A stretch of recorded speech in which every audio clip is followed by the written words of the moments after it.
Howdy, everybody.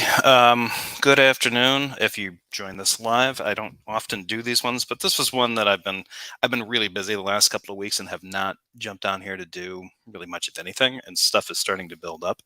So I decided with my lunch break, I would jump on here and review this one real quick. I'm going to be taking a look at a Pinecreek video from about 2 weeks ago, and I actually did kind of pipe in on the live chat with this one with a couple of questions because I joined it late. And so I'll be bringing it up here. Not too much context for this one, other than this is not from Doug's main Pinecreek channel. This is from his Pinecreek Politics one, where things get quite a bit cringy. And so I'm going to be taking a look at this video that he did about the woke cult, as he called it. I think how to deconvert a woke person from a woke person. At parentheses woke cult. So yeah, I wasn't aware that there was one, and when I asked about it in the live chat, that question was met with some derision and an invite. He did invite me to jump on, but I'm not going to be reviewing the whole thing because, as you can see, it's about 3.5 hours long, and there's no way for me to cover all that obviously over this. But I really kind of wanted to cover the intro because he goes through pretty quickly some kind of, I don't want to use the word problematic because it gets used quite a bit, but it is problematic. There's some concepts and things that he's throwing around here, and some definitions that he's getting from other sources that just don't work for me. So for any of you who are my normal viewers hoping to see some Darth Dawkins content, I do have one up. There's a long video that Tom Rabbit dropped a little while ago that I do want to go over, but I'll be waiting until sometime after work to cover that one when I've got time to really kind of get into that one. This one, mostly just the beginning before he starts talking to people.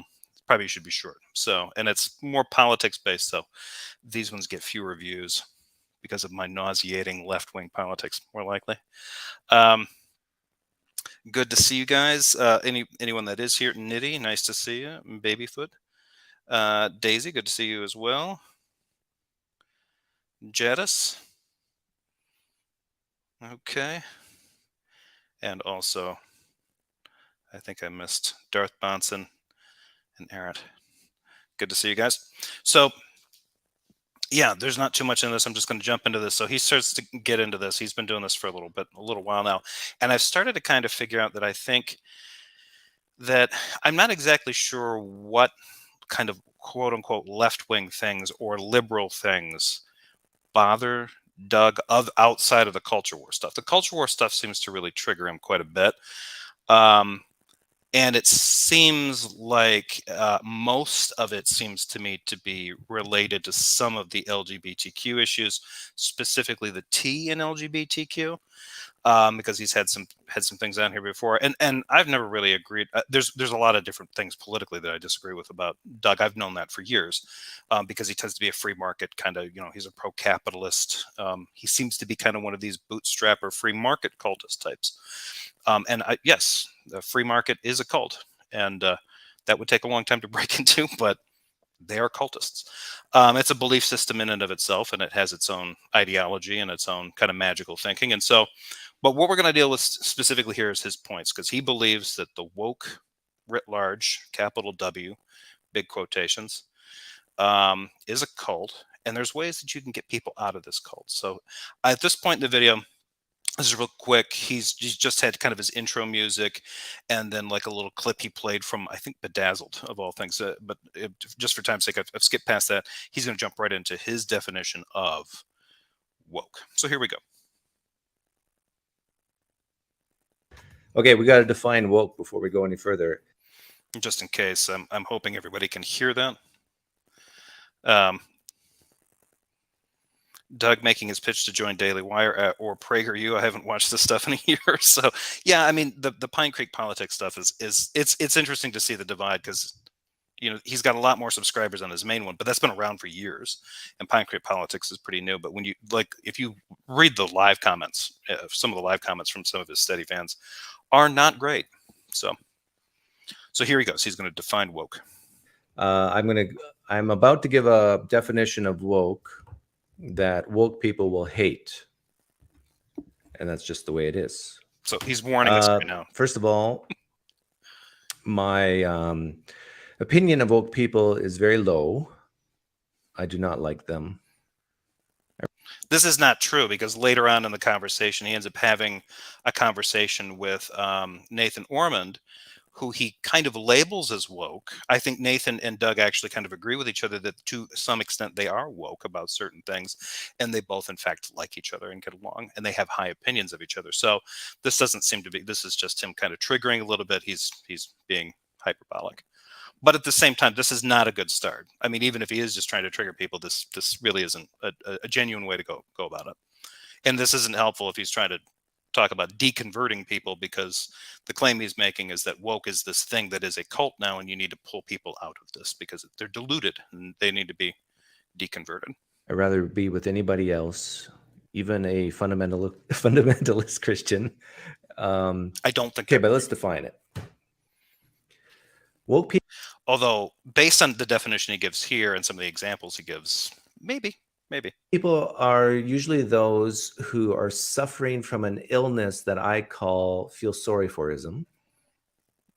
Okay. Woke people are often people who are followers of some type of critical theory, critical race theory, for example, who view life in terms of oppressors and the oppressed, the victims. Okay, so before he gets any further into this is already wrong. The term woke, for anybody that wants to look it up, you can get into lots of different things about this, but it's been co-opted by the left and the right in this country to mean slightly different things. The left-wing definition of this, or at least in mainstream, is a little bit closer to its original meaning. I think the original recorded usage of the word woke was from Leadbelly, who's an old blues guitarist. And I think it was on a recording where it's a kind of a throwaway line in a song, y'all stay woke, folks, or something like that. It's one of the first times you'd heard it used. And it used to be, in African-American vernacular English, it used to be kind of just an expression of letting people know, head on a swivel, keep an eye on how things are going out here, keep your eyes open, stay woke, stay alert. As it's progressed now, it's become a way for people in those communities, especially African American communities, to refer to people who acknowledge the existence of systemic racism, that different people of different backgrounds, especially people of different colors and different lifestyle persuasions, should we say, will experience America in a different way than, say, sort of your kind of standard normal, quote unquote, normal American citizen, who majority still are white skin. That's all it meant. That's all woke ever meant. It just meant that you were talking to somebody, anyone that acknowledged the existence of those discrepancies and those incongruencies and inconsistencies in American society. And it recognized it. And they didn't always have to recognize it as an oppressee relationship or a victimizer relationship. It could be recognized in the fact that systemic racism often carries with it an inertia of implicit bias and sort of just blind spots that allow systems of discrimination to just kind of perpetuate over time, just as a course of cultural normality. And that's something that is important, because that's one thing that tends to bother people. I think it bothers Doug. I think he doesn't want to hear about the systemic race issue, because I think maybe the first place he goes to is, you're telling me that I did something bad to you. That's not what critical race theory is supposed to be about. It's grounded in parts of that. Going back to slavery. But the idea is becoming aware that as a culture, we can be blind to establishing policies that have the inadvertent effect of perpetuating the kinds of problems that have just been going on for hundreds of years, for generations. That's sort of the whole point. It's not really all that controversial. Critical race theory is taught in law schools, despite what most people think is right-wing conservatives think. Critical race theory is not really a subject that you teach much in elementary or high schools, unless you're just talking about basic racial discrimination or racial disparities in general. Oftentimes, if that's mentioned, somebody will come out and say, that's CRT, that's cultural Marxism, because they want to conflate all these things together into a quote unquote, into a package of dangerous ideologies, and say that you're grooming or warping kids' minds. But they're not quite the same thing. CRT is a specific legal study it deals with those racial disparities and systemic inequalities, but it is not just that. And the systemic inequality thing can be mentioned outside of talking about CRT as a legal theory. So I've ranted enough about that. But anyway, that's all woke means to me. That's all the word originally meant before right wingers took it over and then used the word to kind of pull in politically correct, cancel court culture, bleeding heart liberals. The definition that Doug is going with right now, the feel sorry aboutism, is exactly the way conservatives have always described the quote unquote bleeding heart liberal. So that's where he's starting. It's the feel sorry about those people. There's some of us who have, and there's some of us who have not. We really need to feel sorry for those that have not, and you need to feel sorry for them too. And I know that Doug gets triggered by that, especially if somebody tries to make a normative statement about how people should or might ought to feel about something. Doug is the kind of guy I think that kind of there's a punk rock 14-year-old inside of Doug's head that's going to rebel against that. Like he's not going to want that, which whatever to whatever extent that is. But that I think is sort of the old school right wing. I mean, even since the 60s, the bleeding heart liberal, the peacenik, the anti-war protester. That's where Pinecreek starting off first.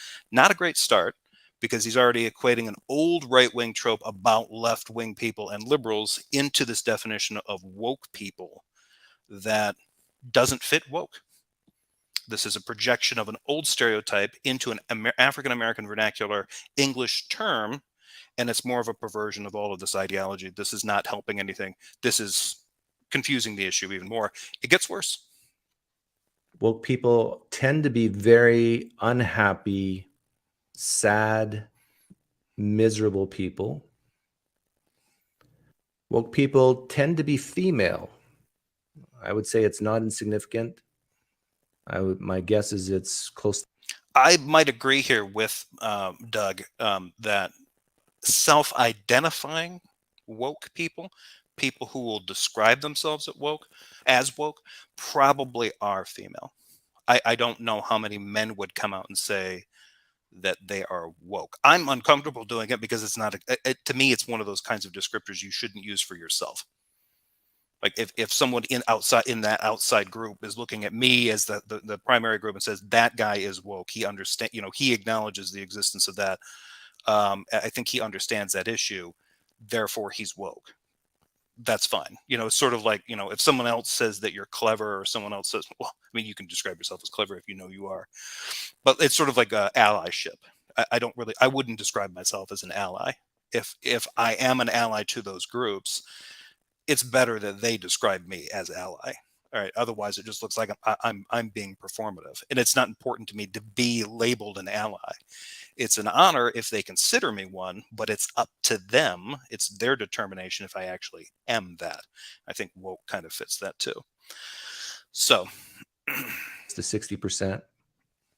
And I think the reason for that is because women, which is adult females, tend to be more emotional.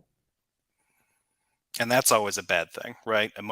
The fact of the matter is, Doug has always had this kind of thing. Women are more emotional and men are less emotional. This plays on a lot of, I've mentioned this before when I've talked about Doug.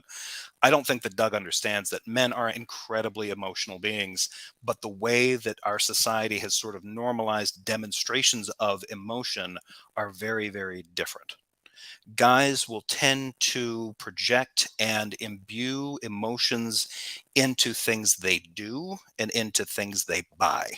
So the fact that Doug has a channel on YouTube, the fact that I have a channel on YouTube, and we're looking for that dopamine hit, and we're chasing down videos, and we're looking for people's arguments or statements, and we're picking them apart and stuff, there is an emotion behind that. He even mentions it. He wants his dopamine increase.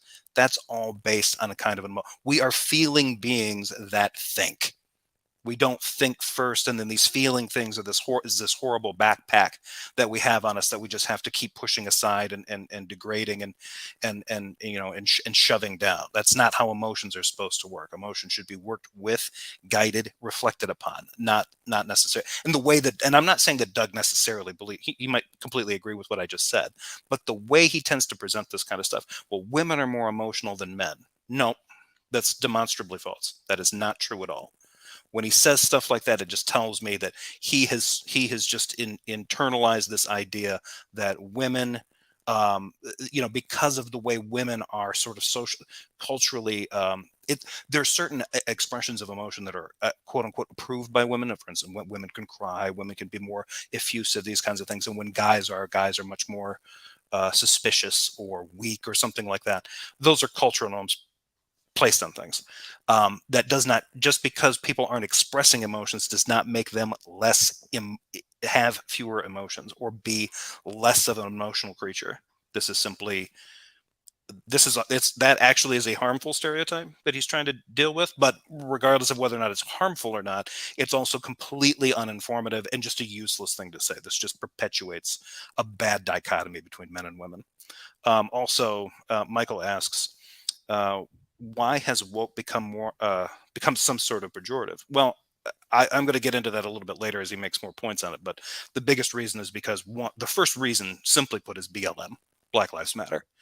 The second is, well, it's mostly because it's a word from the African American community that the right wing in this country has found the ability to take. Well, even in the right wing in Canada and in the UK, they can pile in all these old tropes: the bleeding heart liberal, the cancel culture type, the politically correct scold.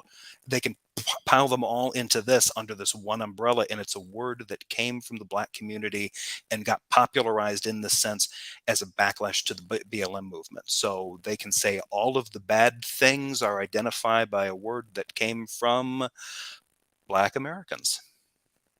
And if all these bad things can be typified with one word that came out of the Black American community, what does that say about the Black American community in their minds? What does that say about what these right-wing people implicitly think about the African American community in the United States, the Black experience as a whole, when they are capable of taking all of their old ideology, all of their old stereotypes and tropes and motifs, and just plowing them into one word, woke, that they stole from African American vernacular English in that community and perverted it. That's why it's pejorative now, because the motivation to take all that stuff and pile it into the word woke is kind of racist. That's sort of the problem here. And the way that Doug is doing this, I don't think that Doug is a racist, but what he is trafficking in, these are racist tropes, and he needs to be more aware of the fact this is precisely what he's doing. He's allowing right wingers out there to define this word in a way that had perverted its original meaning, and then is trying to run off that. And I think he believes he's making insightful points on this, when in fact he is far afield of where he's supposed to be. On things that tend to be negative, like oppression, than men. Oh, how are we all doing so far? Woke people listening, are you triggered? Is the hair on your arms going up? No. In a bad way? What else can I say about woke people? They tend to, because of this feel sorry forism, they tend to not look at the facts objectively. That doesn't follow. That people feel sympathy or pity or empathy and then don't look at and then therefore don't look at that. That seems to be what he's implying there. If I'm not being charitable with the way he's talking about that, but that seems to be, well, we can assume that if these women tend to have this feel sorry forism, then they're just going to be evaluating the systems less objectively. It's all going to be about their subjective emotional thing. Okay, so now it sounds like it's just sort of an implicit accusation of virtue signaling. They're not actively looking to actually help these people who are in a bad situation. They're looking to ameliorate their own feelings of hurt or pity or whatever, self-loathing, whatever's come up, whatever this feel sorry thing is. They want to tamp that down, and helping these other people makes it better. Maybe not. But still, again, he's still running with, this is still the bleeding heart liberal phase of his definition. And I would say that people who are woke are in a cult. Not all of them, but a lot of them. So if you haven't figured that out, that doesn't make any sense. So far, he's only talked about the sort of like the the tree hugger, the peacenik, the bleeding heart, the charity type, the charitable person, the giver. And now he's already jumped to, well, I just think they're in a cult. Okay, why? are in a cult. So now the question is, how do you deconvert the woke? Now, I have some experience in deconversions. I've done it myself. So this is interesting. How do you deconvert him? Well, it hasn't been established that it's a cult yet. All he's done right now is just sort of lump in his what he believes the bleeding heart liberal is a woke person. And he hasn't actually brought up, like he brought up they believe in CRT or some kind of oppressor oppressed dichotomous relationship sociological theory thing. He didn't use those words, but that's essentially what he said. That's the closest he got to being accurate with his definition of woke. And even there, he just kind of stumbled all over it. But he's emphasized mostly this. It's mostly these feel sorry for types, these people who are prone to pity, mostly women who we know are more emotional. Wink, wink, nudge, nudge, right, Doug?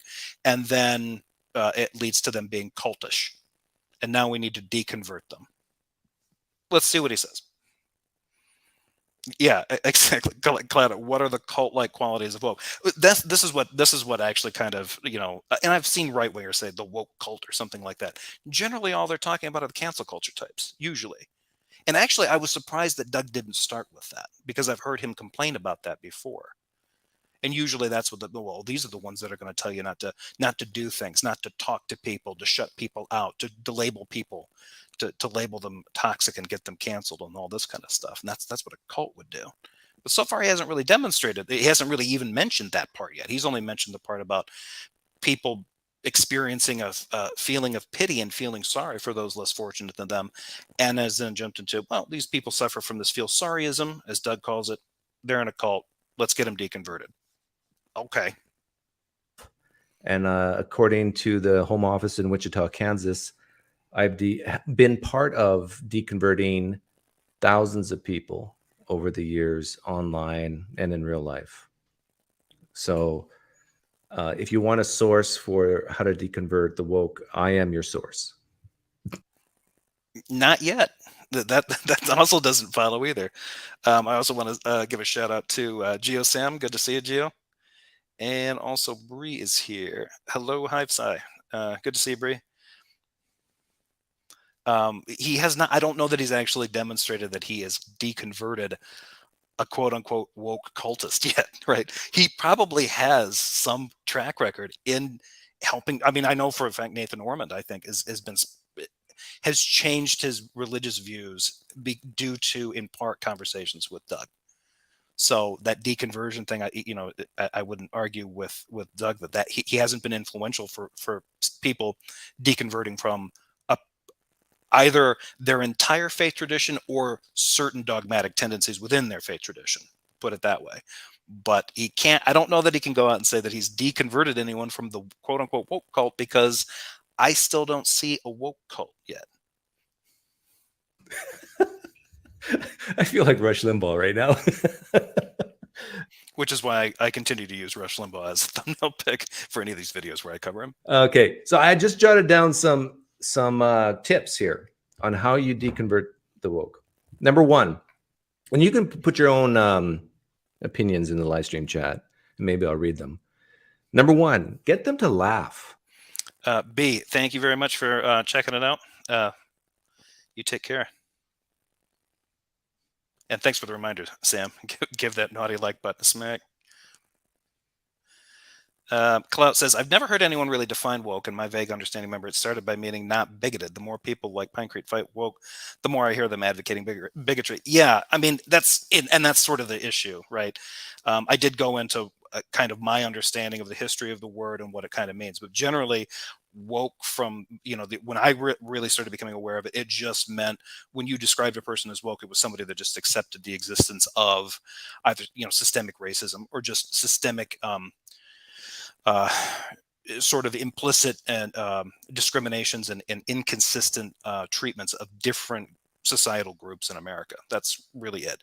But specifically, understanding that America's history and the cultural burden that continues with the U.S.'s relationship with African Americans and their heritage, their history in slavery, All that is built into there as well. And the one thing that I keep seeing more and more is that a lot of these right wingers will take woke and then tack it onto their particular boogeyman of choice, which I'm pretty sure for Doug is trans rights. And I don't think he understands that now it's okay for him to do that. Now I can use that word because a bunch of right wingers took that word, misappropriated it, and now he can be like, oh well, these groups are trans too, or they're, this is all part of the quote unquote woke agenda. That word should never have been applied in that. I mean, it can be applied in that sense in terms of understanding that some of the kind of unconscious and systemic discrimination and disparities that happen in the culture are things that happen to people who identify differently, whether it's gender or race or sex or what have you.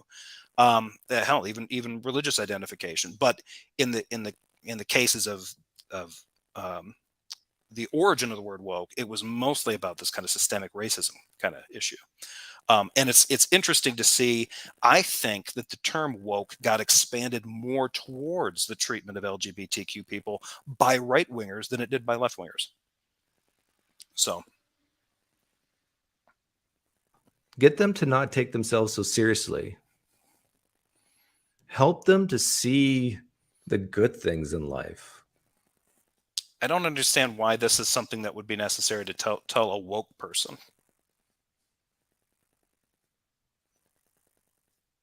Get them to be happy. Tell jokes. I tell you, maybe this is why lesbians tend to be woke, is because they don't have a sense of humor. Number 2. Oh, just offending people. Yeah, that was a cheap shot and a dumb joke. That was bad. Pat says, Jefferson, the interesting thing about Pinecreek is that he wants it to be true. He wants to define a group that he finds objectionable and then give them a label, which he is conflating as woke. Yeah, that seems to be it. But he's not real consistent with like that with those definitions, and this is the part that frustrates me the most, because if he had looked past what I think he's been fed, what he just sort of accepts as the current colloquial usage of the word woke, which is often an abusive form of the word, especially in the way that he's using it. He's trying to conflate it with all of these groups that he doesn't like. I don't like these bleeding heart liberal types. I don't like these cancel culture types. I don't like the woke scold or the political correct cop. Okay, but that's not woke. That's other than woke. That's added. There are people out there that you could describe as woke and then describe as being the scold or the cop or the bleeding heart or any of these other kinds. They might even be hysterical or histrionic. I mean, who knows? But those are other than woke. And the fact that, like, I know this person that acknowledges that systemic racism and systemic discrimination exist in the United States, and they are also a scold, and they're no fun, and they're constantly telling me that I'm being racist or I'm being insensitive, and they cry their eyes out every time they see a homeless person panhandling. That's what woke is. Woke is this all. It's the whole package. No, it's not. That you No, it's not. And that's what Doug is guilty of, just taking all of these negative things and lumping them together and creating a nice straw man out of this. It's all these negative things, and as long as Doug can identify any one of these negative traits in this straw man, then that thing is still under the umbrella category of woke. And that's not fair to the definition of the term, and it's not fair to Doug. It's not fair to his understanding of the issues that he's talking about. He's just being lazy. Left and right. Another way to deconvert a woke person is to befriend them. I mean, real friends. Now, this is tough because if you have a severely Right, because you came out and said that you don't like woke people, that you'd rather hang out with fundamentalist Christians, that you find them deeply unpleasant. But then now part of your conversion will become friends with them. Well, okay, I'm glad that this is all inside baseball commentary then, because if it gets out like, okay, well, we actually hate your guts, but we're going to befriend you to change your mind. We need to pull you out, then deconvert you. I mean, if you told Christian, like, I find Christians to be, I have no respect for their ideology. I actually don't like, and I don't have a lot of respect for them just as people, the way they live their lives, the way they talk about their God, their magical thinking, their superstition, yada yada. joke around with them, get them to laugh, and then become genuine friends with them. Okay. Handicapped woke person, they will not be your friend. It's very difficult. But in life, we work, we play. You're bound to run into someone as a woke person who's not woke. Germania, totally agree. Woke is the term that replaced SJW, which replaced political correctness. Yeah, exactly. That's the one I was forgetting. Just boogeyman words they never defined. Yes, absolutely. Thank you for reminding me. I knew there was another one that, I was thinking like bleeding heart liberal. That's 60s, 70s. Then you had the political correctness. That's sort of early 90s. The SJW. Yep, that was the next one. And now all of it is woke. And you'll be friends with them, and then they're going to someday say something to you that you severely disagree with, but you like them.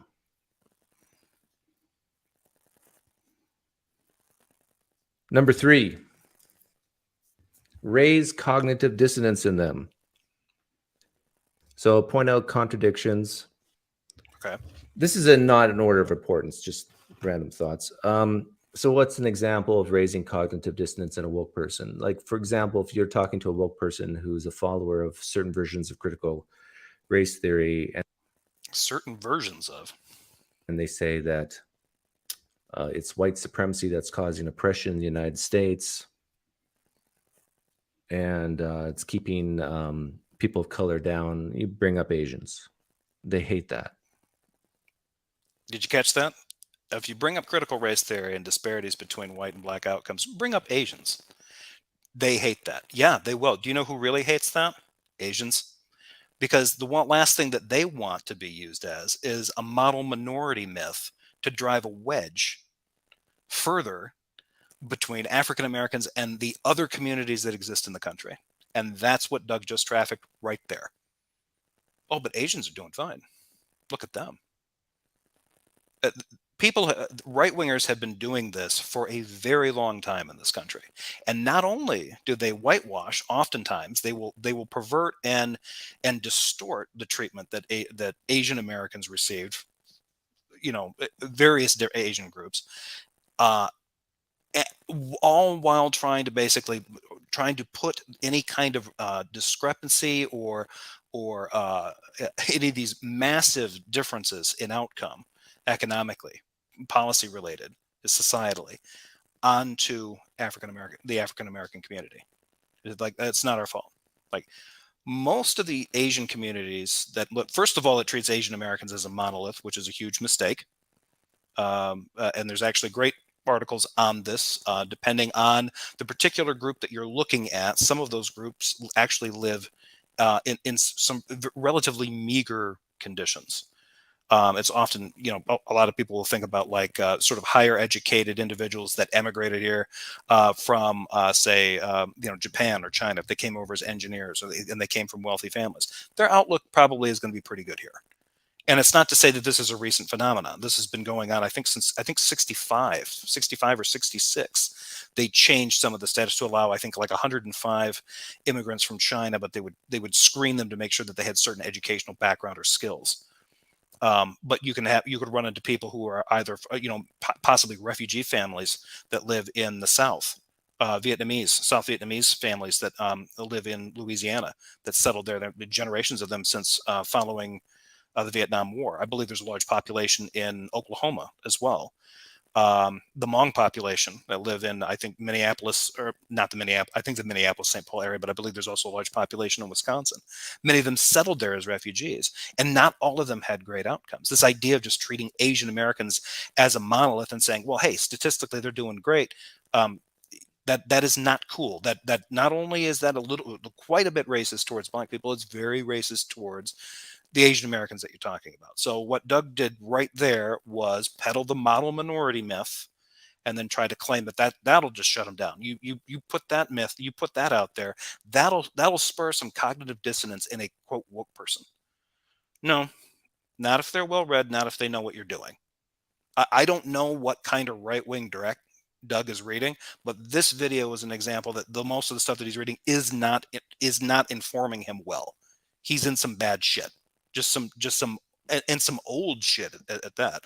The model minority thing, tacked on to the Asian American population that's been a trope for a long time, and it's mostly just a method to denigrate the African American community and to shift societal problems onto the population where the society's problems hit hardest. They do. Number 4. Oh, this is an important one, I think. Compare the woke cult, which we don't know what that is yet. I guess it's just SJWs. with a cult they already hate. How?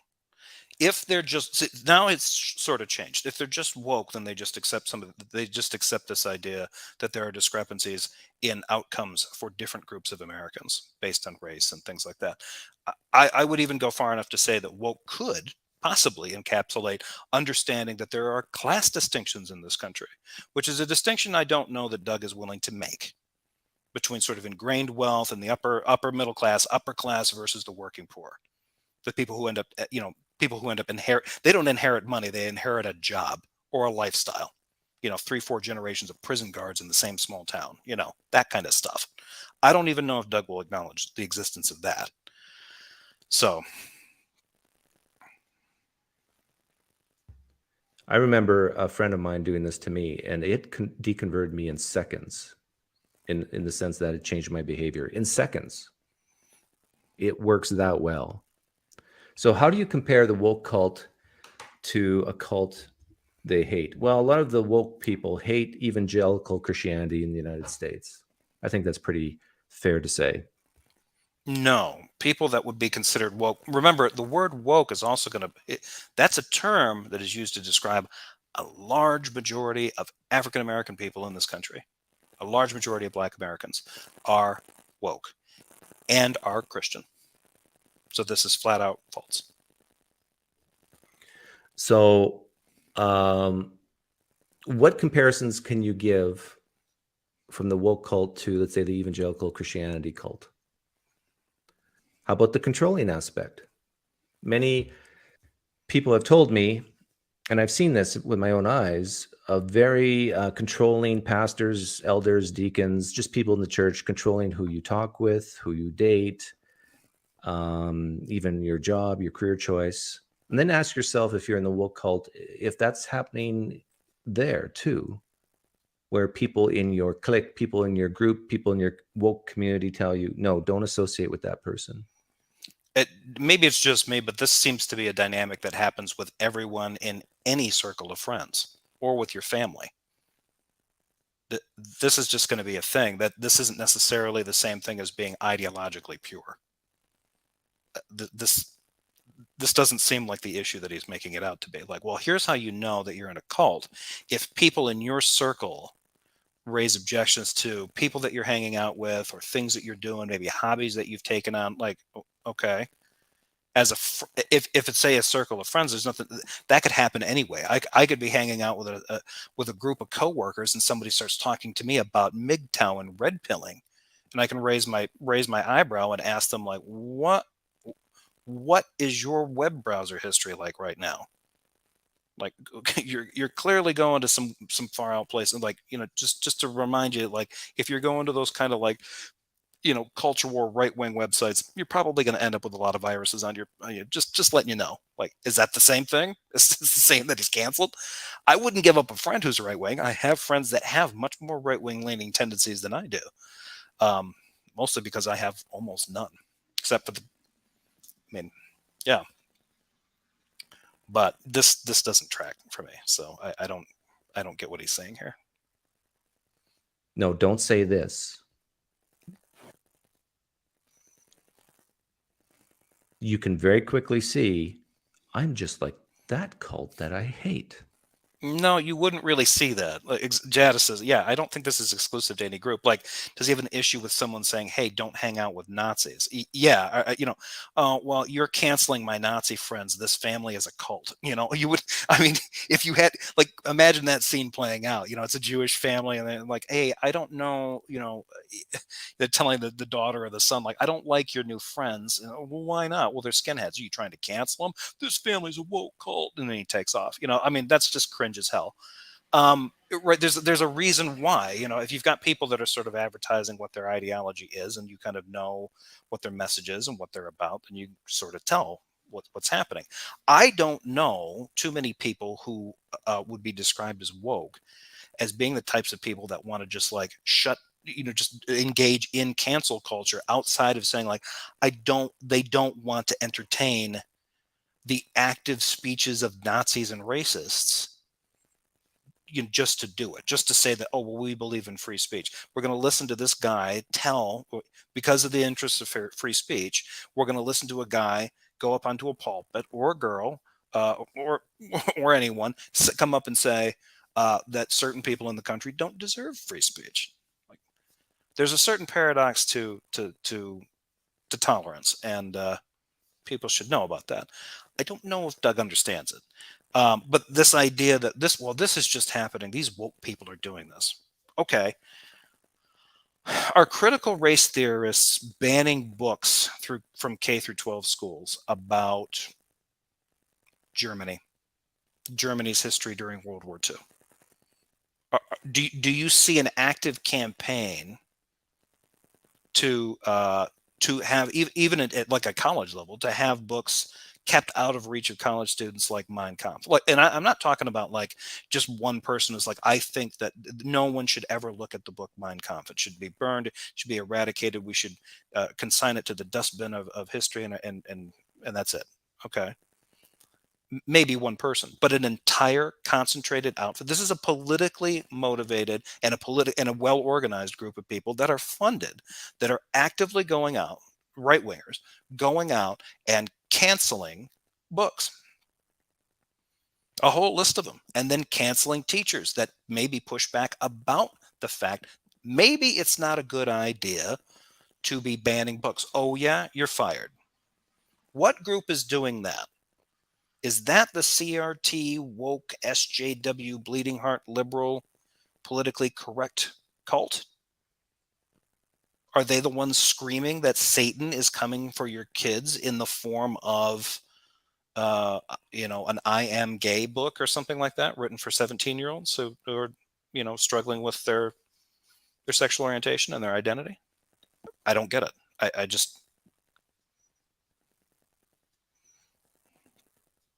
Or uh, evangelical Christians will sometimes use certain words to purposely offend people who are in the out group, like you walk in darkness, you're a slave to your sin, you just want to sin, all that sort of thing.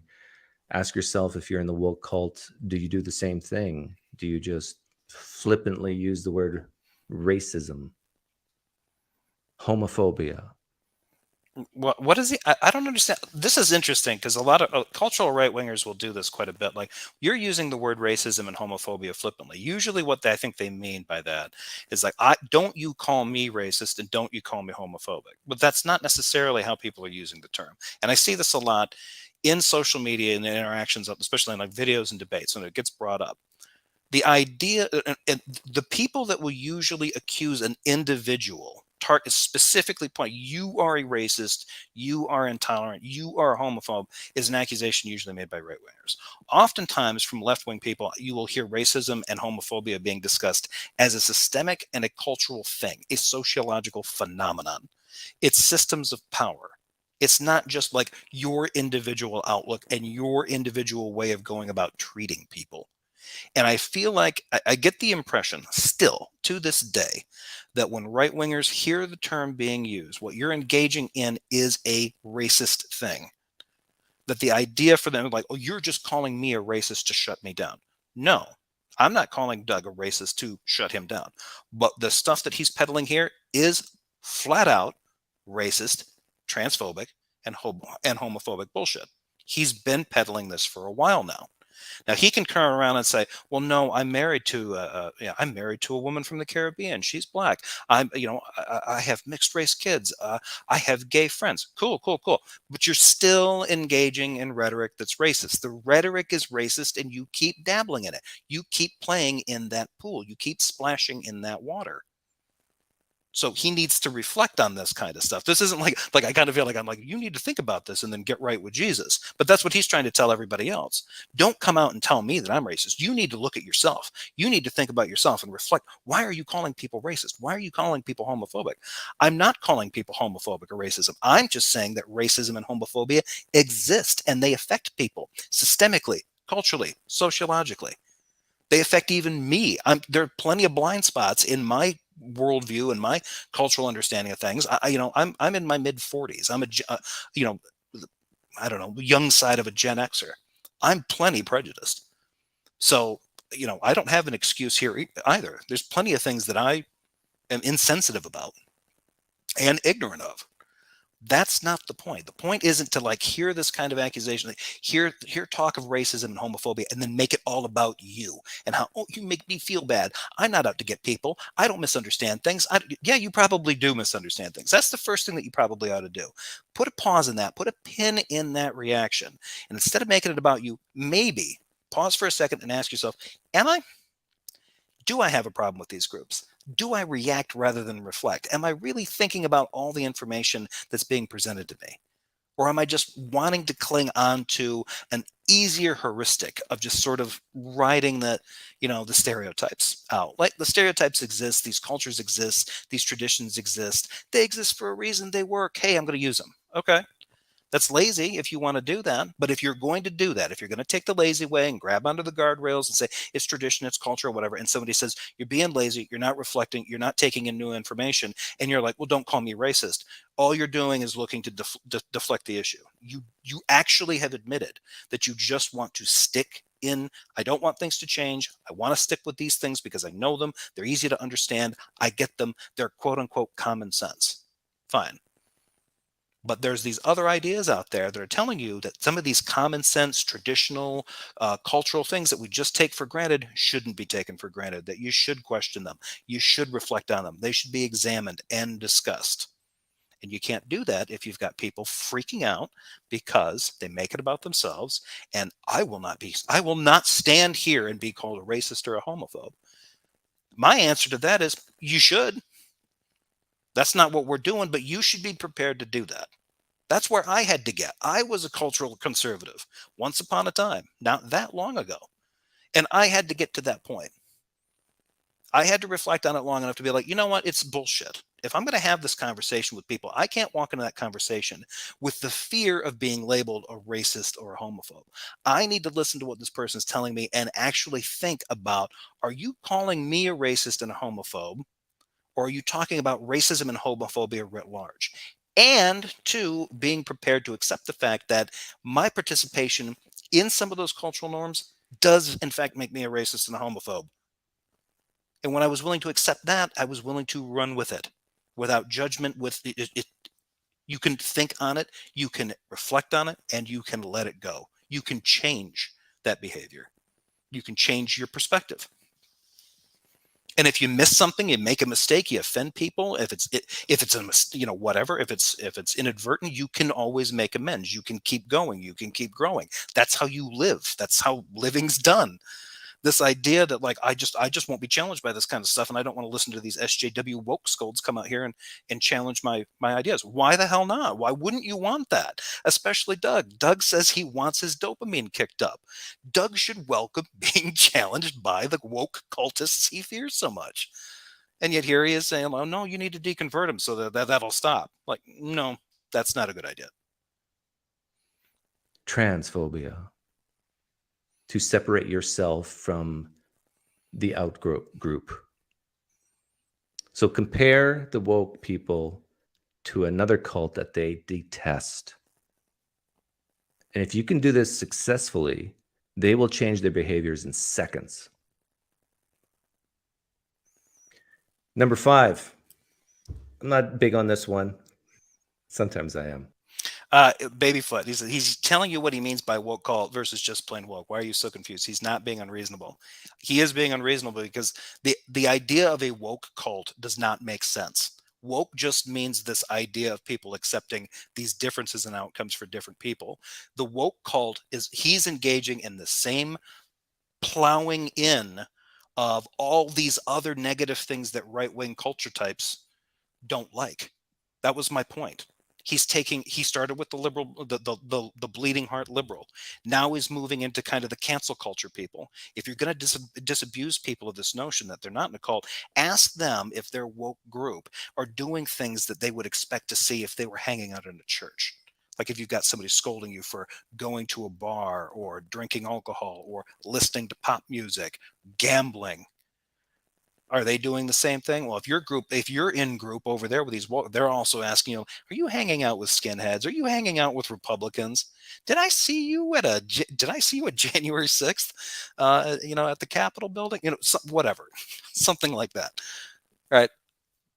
The conflation of these terms is important because Doug is running with a definition that has been granted to him by right-wing activists. And he's using this perverted, abusive, colloquial usage of woke and then trying to do commentary on that. Instead, there really isn't any commentary to have on the word woke, other than to say that everybody in the African American community should stand up and say, all of you idiots stole this word from us. It had a specific definition. It had a definite meaning. It's pretty clear what it means. It doesn't mean the rest of this shit. It doesn't mean a hysterical person who wants to cancel people. And Doug is equating that. The woke cultist is the person that believes in CRT and challenges you all the time that you're racist and is constantly shouting you down and trying to cancel you and get your tweets removed and whatever. I hope that makes sense. Mock and ridicule. Sometimes it's very right. And what was his definition of woke at the beginning was people that suffer from I feel sorryism. That was how he defined woke. He defined woke as the bleeding heart liberal. He defined woke incorrectly, and now he's lumping in the rest of this stuff. They are into the some kind of CRT thing. They view the world in terms of the oppressed and the oppressee, or the oppressor, and then they suffer from I feel sorryism. That is not woke. Woke just means you acknowledge you acknowledge that these racial disparities exist in this country. That's it. You don't have to be overwhelmingly overwhelmed by emotion by it. You just have to understand that there are obvious statistical differences between outcomes from different groups in this country. Different groups in America experience life as an American citizen differently than others. That's just a fact. And he defined it incorrectly. He's trying to say no, woke just means people suffering from I'm sorryism because they've heard this stuff and now they get their feelings up and they cry and they're mostly girls and they're emotional. So you know how it goes. No, that's not woke. Effective for, let's say, a moderate woke person to see a more radical woke person just lose it. In fact, here's an example. Let's see if I can bring this up here. Another fallacy. Observe this. It really does work to mock and ridicule. That's why so many atheists use it against Christians. This is just one I found quickly. Hang on. Let me do this a different way.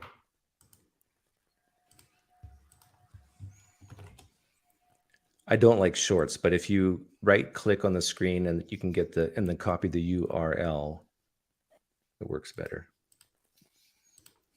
Then you can rewind, fast forward. You're welcome.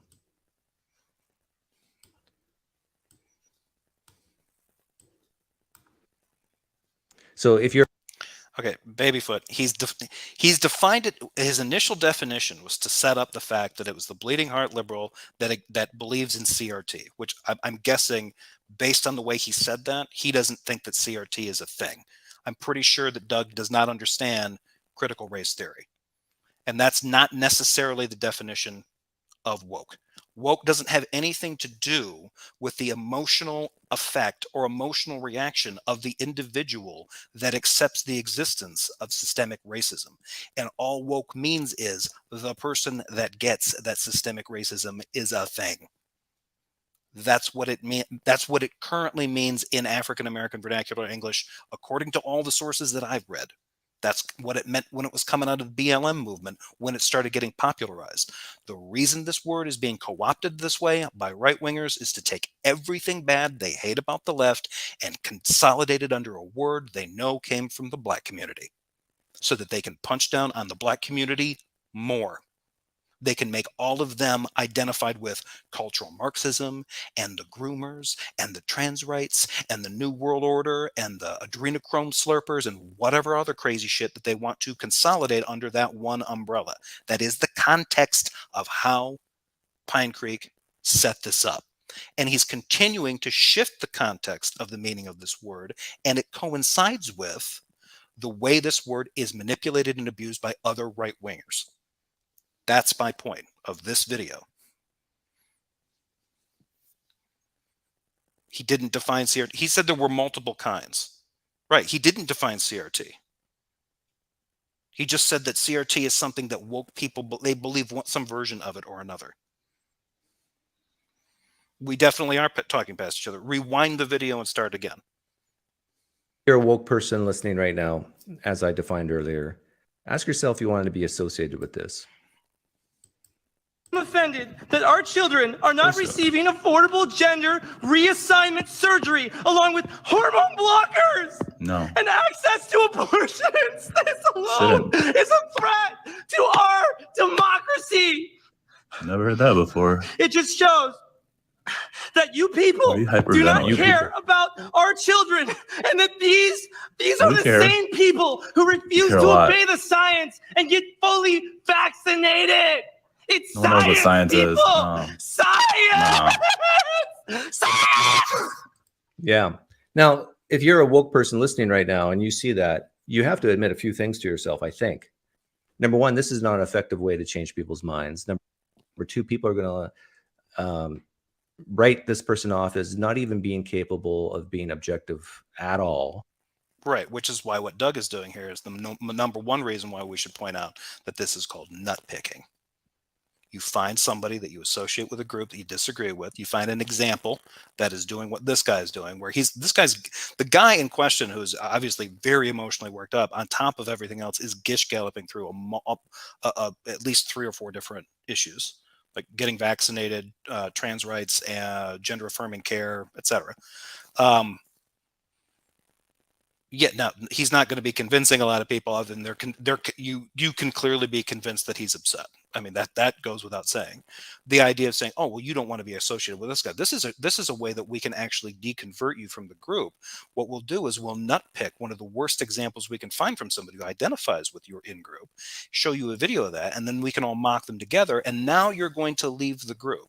This is a kind of subtle form of peer pressure. But most importantly, it is nut picking. Atheists do this to Christians all the time. Christians do it to atheists a lot. If they can find a video, I mean, right-wing and left-wing people who have been engaging in this kind of rhetoric since the 60s have known to do this. If you can trigger somebody in a discussion or debate and get them to blow up like this guy did, then you can then claim victory. And why? Because we as a society believe that anybody who loses their cool, right, if they've lost their cool, they've lost the debate, because they're no longer being analytical, cold, and calculating. I don't always think that that's necessarily the case. If you can kind of control your emotions, especially if you can keep your wit on board, then you can kind of keep handling that. Hitchens did a great job of that. He did not always make logical points. A lot of his arguments did not follow through, but he did a good job. But he could always follow through with, he could appeal to emotion in a way that very few, and do it in a way where he could be passionate, he could raise his voice, and then turn around and make a joke.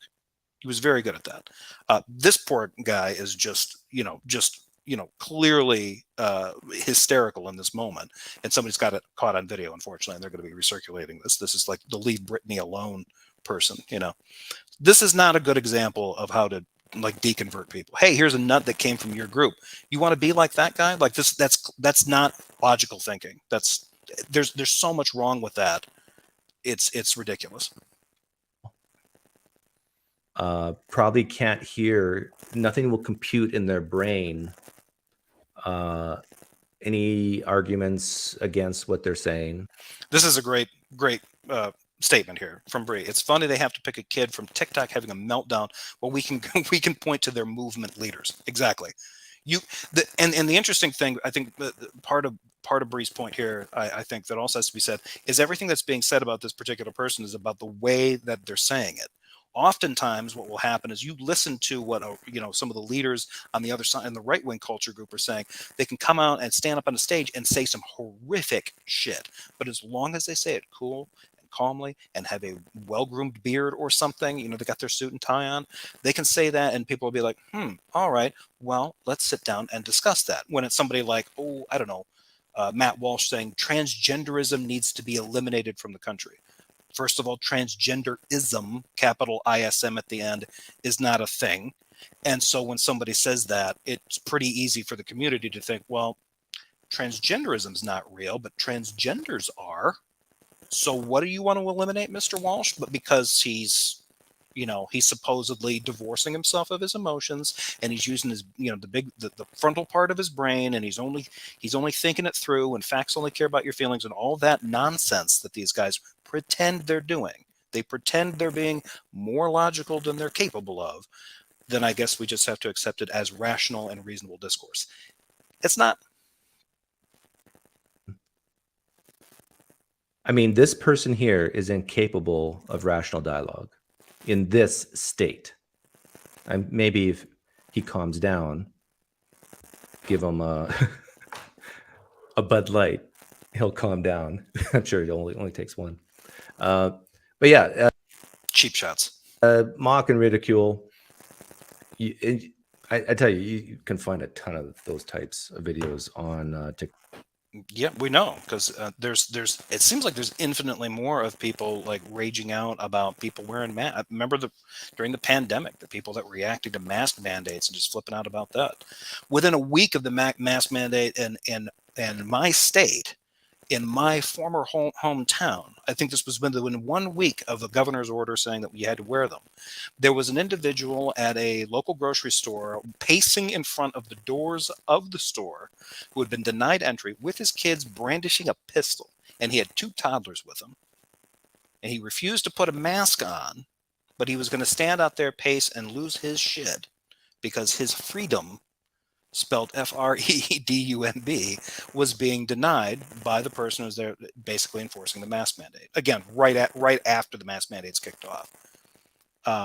So yeah, tell me again. Like, I'm sure somebody probably caught that on video. I wish they had. I wish I could find it.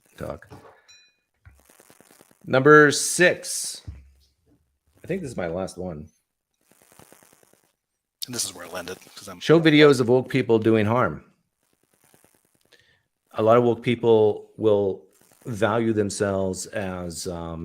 This is the same way you denigrate black people. You actually see, I was just watching a video from a TikToker that I like, who was pointing out another TikToker, a black American TikToker, who will play videos of captured of like black teenagers stealing a cash register in a McDonald's, or beating up somebody in a car window, dragging them out of their car, something like this, and then go on a whole respectability politics, Bill Cosby X, pull up your pants rant to explain how can you blame America for for putting us down? Like, are you serious, dude? Are you still like? And this is a younger guy. I think he's maybe in his mid to late 20s, and he's internalized this respectability politics nonsense. And Doug is essentially doing the same thing here. Why don't you just find some woke people doing something bad, and then you can just tar the entire group with it? His entire way of this apologetic that he's embraced is designed around a bunch of logical fallacies. I can deconvert the woke by appealing to not their reason, but just their emotion. I'm just going to appeal to them. Do you really want to be associated with the nut whose video I found? Do you want to be associated with the video of the Antifa people that I saw throwing bombs? They look, that Antifa guy, all black, but there's a rainbow decal on their hoodie right on the shoulder. Do you really want to be that person? This is an appeal to like being cool. Do you want to be in the weird group? Do you want to be a nerd? Do you know what happened? What the social costs are of identifying with this group? This is an incredibly sad attempt at an apologetic to, quote, deconvert people from associating with Doug's cartoonish straw man of what the left represents in this country. Because I'm pretty sure he just thinks the left is woke. As being very compassionate and loving, but then show the more radical groups within their community beating up people, getting them bloody. Okay. Show the blood. This is why showing pictures. And so anytime right-wing groups would complain about people showing things like the Charlottesville march, the violence that happened there, that got one of the guys, well, I think it was from the 3%ers or whatever, whoever that lunatic was that drove into the crowd of people and killed that woman. What was their defense? You're taking one bad apple. Well, it only takes one bad apple, really. But if anybody showed you, like, this is the group that you're part of, how persuasive is that, Doug? If anything, that made their case for them. That galvanized a lot of people on the right. Like, no. This is what they're going to do. They're going to take the one nut that jumped behind the wheel of a car and drove through a bunch of people because he lost his mind and say, we're all like that. Well, you know what? I'm not like that, and I'm not changing my mind. Right? And I don't know that I would entirely disagree with that person, because the attempt used to dissuade them from getting out of that group association was an illogical one. Oh, well, this one guy's dangerous in your group. Now, part of that, there is some influence to be said. They're like, what on earth in your group got you guys so worked up that one of you felt inspired to do this heinous shit? Maybe reflect on that. And then if that person comes back and says, do you think that we're all like that? Obviously you're not. You didn't all get behind the wheels of cars and start driving over people you didn't like. Just this one nut did. I'm not saying that you're a road raging lunatic, but I am saying that your rhetoric has an interesting effect on road ragey lunatics and the people they point their road rage vehicles at. So that's important. The same thing applies to any of these people in sort of on the left wing. There are plenty of people who are left wing that will never huck a Molotov cocktail at a protest at Berkeley because they hosted Milo Yiannopoulos or something. That's just not going to happen. Of a fetus in the 3-month stage works perfectly for abortion, for arguments against abortion. Yes, it's an appeal to emotion, but gosh darn it, it works. You can't deny that, especially with today's ultrasounds and so forth. So you do this exact same thing with woke people and show that the things that so at least he's admitting at this point he is just appealing to emotion. They're upholding love, acceptance, that they're actually causing people who disagree with them to bleed. Show that. Yes, but not the entire group, just some individuals in that. This is not an acceptable comparison. Like, if you're using this, like, I would agree that this would be an acceptable approach in terms of an abortion thing, because that would happen for anyone that had an abortion at a particular stage. Every woman's fetus is more or less given a healthy stage of development, and at that time in development is going to look the same on an ultrasound. But not every left winger looks like a Molotov cocktail flinging member of Antifa. Just like not every right winger is driving cars into counter protests at a pro right wing Nazi rally in Virginia. Then maybe something kicks in their brain. It's probably a lot of confusion. Which I do think kicked into my brain. That for a lot of woke people, it's the whole issue is a sense of identity, and they don't have it. They're lacking identity in their lives. A lot of them have extreme guilt.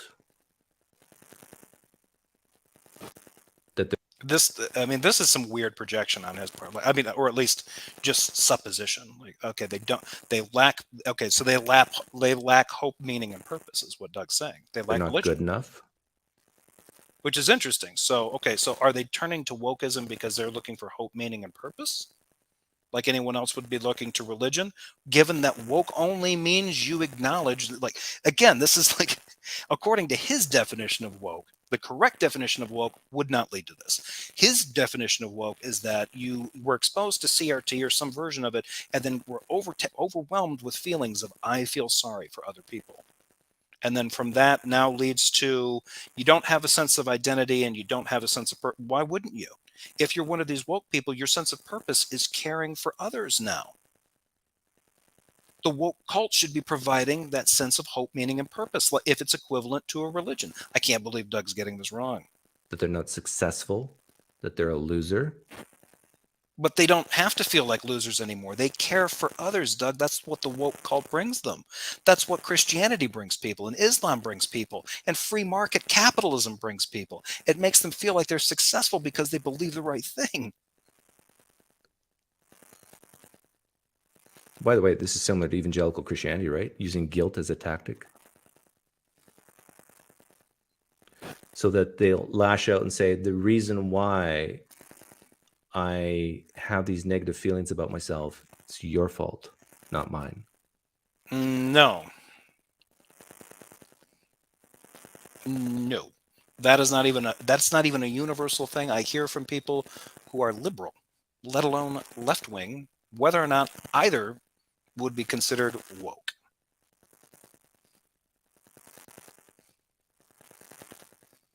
I wish there were studies down this, but my intuitions tell me that besides most woke people being female, come from abused homes,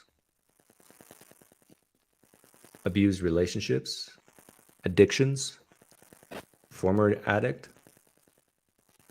So this is Doug essentially saying that this sounds like a Christian.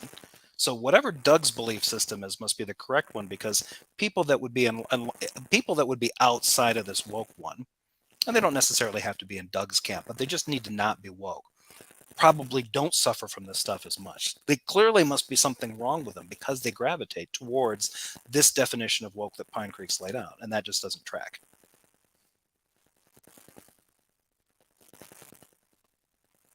Yeah, it's definitely guilt and shame based. Why is it guilt and shame based? Before it was just empathy based. It was like an overload of empathy, but now it's guilt and shame based. So now we're getting a new piece of the puzzle. Mowdy says, my intuitions tell me they come from abused homes. What the fuck, Doug? Exactly, Mowdy. Exactly. What fucking intuitions do you have, and where did they come from? But to make this even worse, the idea of starting this on his definition of CRT at the beginning, where it was this overload of emotion, this feel sorryism thing, and now it comes from a place of guilt and shame.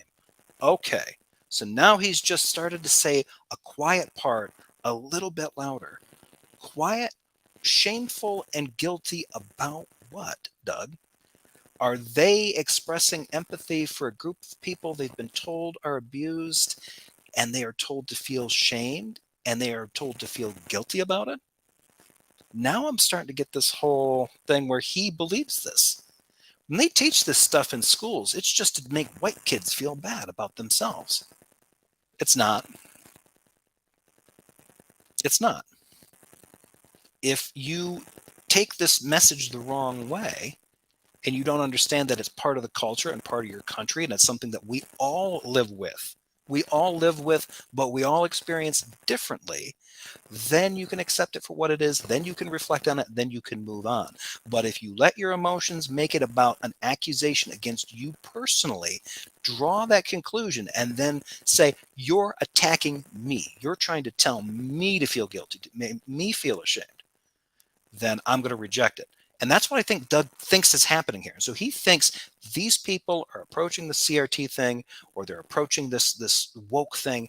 This feel sorryism is grounded in is shame and guilt. Okay, let's see if he finishes that up. Comparing it to evangelical Christianity again. the thing that keeps evangelical, conservative, fundamentalist Christians in that form of Christianity, what is it? Who knows? What keeps them in it? The two things that pop into my mind is the fear of hell and the promise of reward in heaven. And I would say woke, as I defined it earlier, if you came late, I defined it. Same thing. What is the fear in wokeness? In Christianity, it's hell. What is it in wokeness? It's that fascists will round up people and put them in jail. Well, they start with books. And then they start rounding up people. Or kill them. Yeah, and isn't it an unreasonable concern that a group that adheres to that ideology would do that again? If they other people to the point where they can just write them off, or especially if they try to come up with an ideology that says, you know what, our country would be great if it weren't for population X over there. That kind of magical thinking that becomes necessary. You know, it's when guys get scared on the ship because there's no wind and they're running out of water, and they start thinking it's that guy, it's the Jonah. If we throw him overboard, this is specious reasoning, right?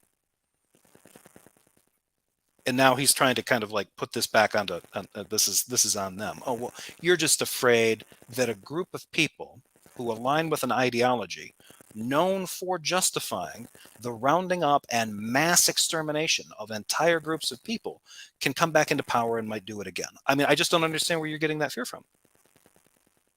Really. Just maybe just an understanding of humanity. People can do this stuff. Fear and ignorance are powerful things. Or that slavery will come back to the United States. Or that Trump... Okay, it probably wouldn't come back in the form that we abolished it in, but slavery still exists in the United States. What do you think these right-wingers are so concerned? The right-wingers are concerned about underground black market child trafficking rings. So clearly, slavery is utmost on some of their minds. I mean, I think that they're conspiratorial in their concerns. They've really blown them out. But those are still concerns. Sex trafficking is still a thing. Modern day slavery still exists.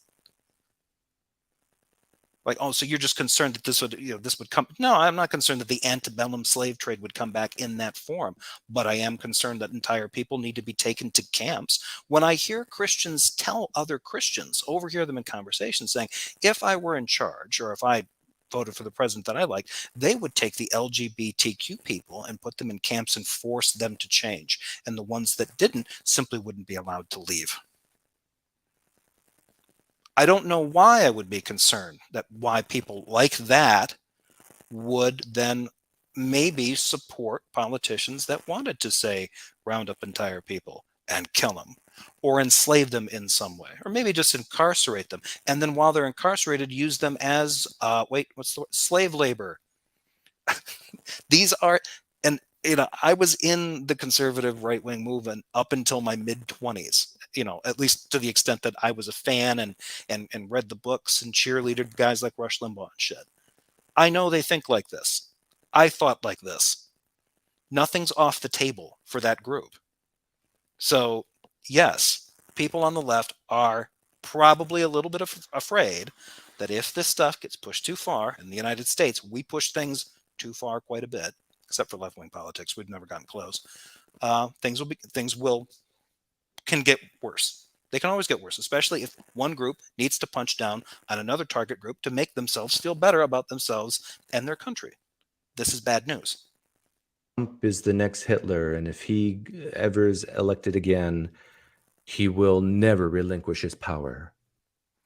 Fear. We have a former president who really hasn't rhetorically relinquished his power, and has followers that believe that he's still in charge in some ways. Clearly, they're delusional because he's running for president again. But he hasn't acknowledged that he's lost the race. And he's running for another election. It's that crazy. And the system is actively going to allow him to do that while he's being indicted and has twice been impeached. We're already kind of there, Doug. Like, I think Arizona has baked his mind. Fear, fear. What's the reward? The reward in the woke cult is This will be good. Sense of community, a sense of that they're doing good in the world, a sense of that they're not losers, that they have value. This gets back to the identity problem. If you're raised in a good, stable home with some sense of tradition, my guess is your likeliness of being caught up in any cult, let alone the woke cult, will go way down. Not guaranteed. Nope. But it will. Again, why would that? This actually kind of, I don't even know if Doug realizes what he just said here. If you've got, okay, so what does he mean by a steady home? Where the mom and dad are married or where the mom and dad are around? Is he talking about traditional families in which they believe that the mom should be there for the kids and the dad should be available for the kids as well and support them financially? Okay, that's happening.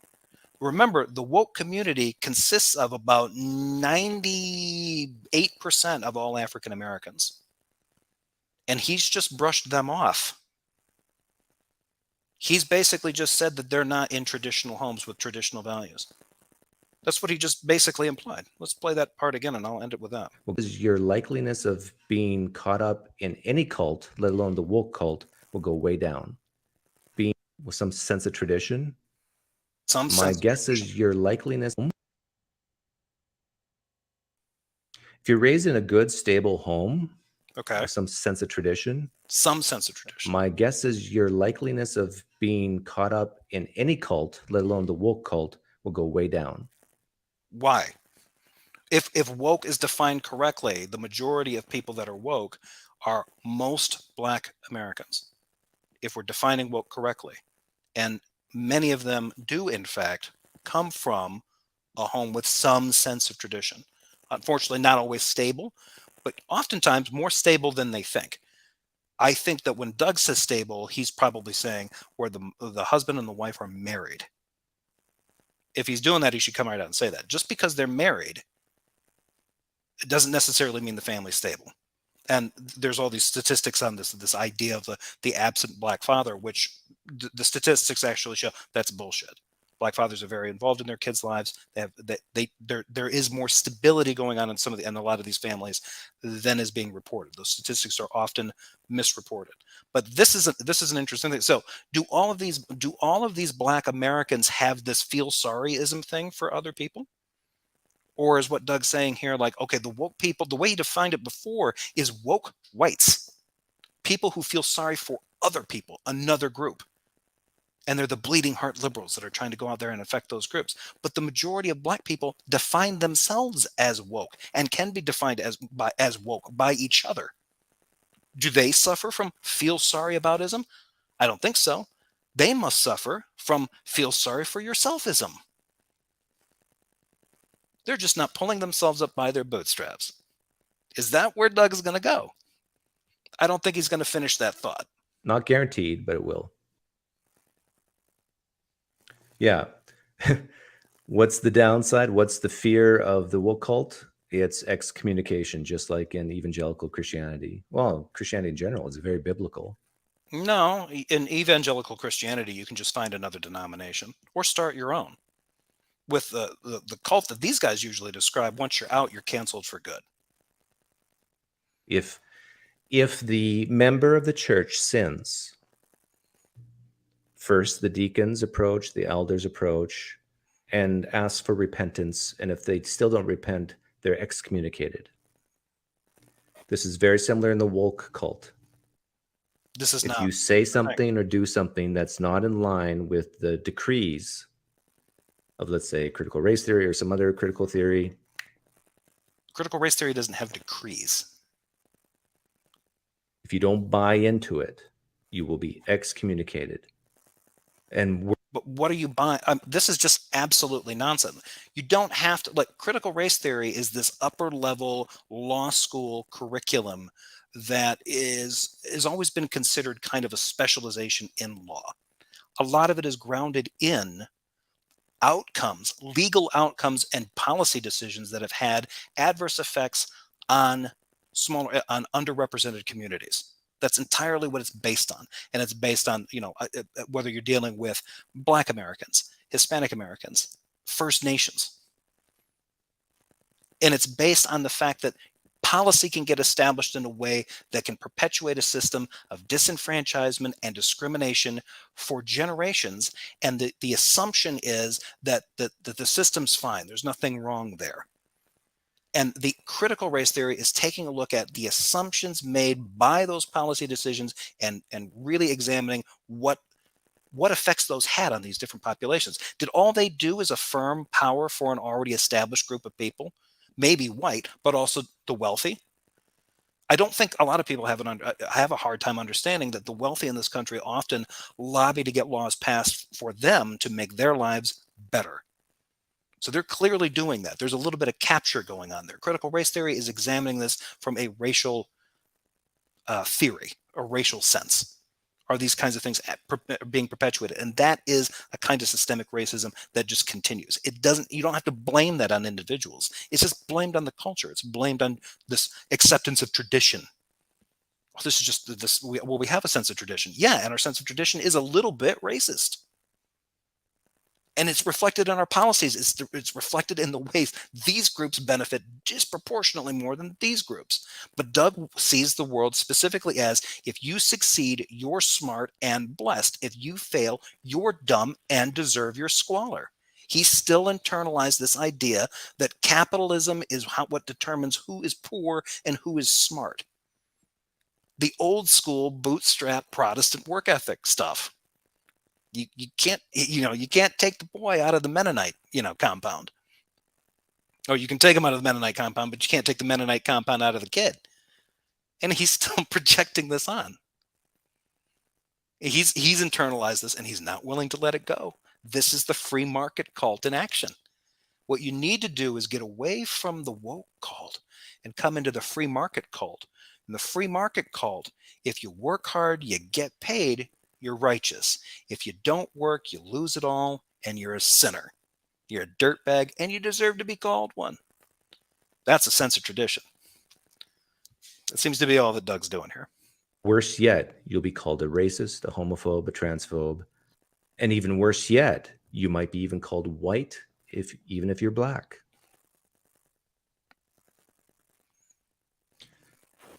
Not all Christianity is a cult, of course, man in charge.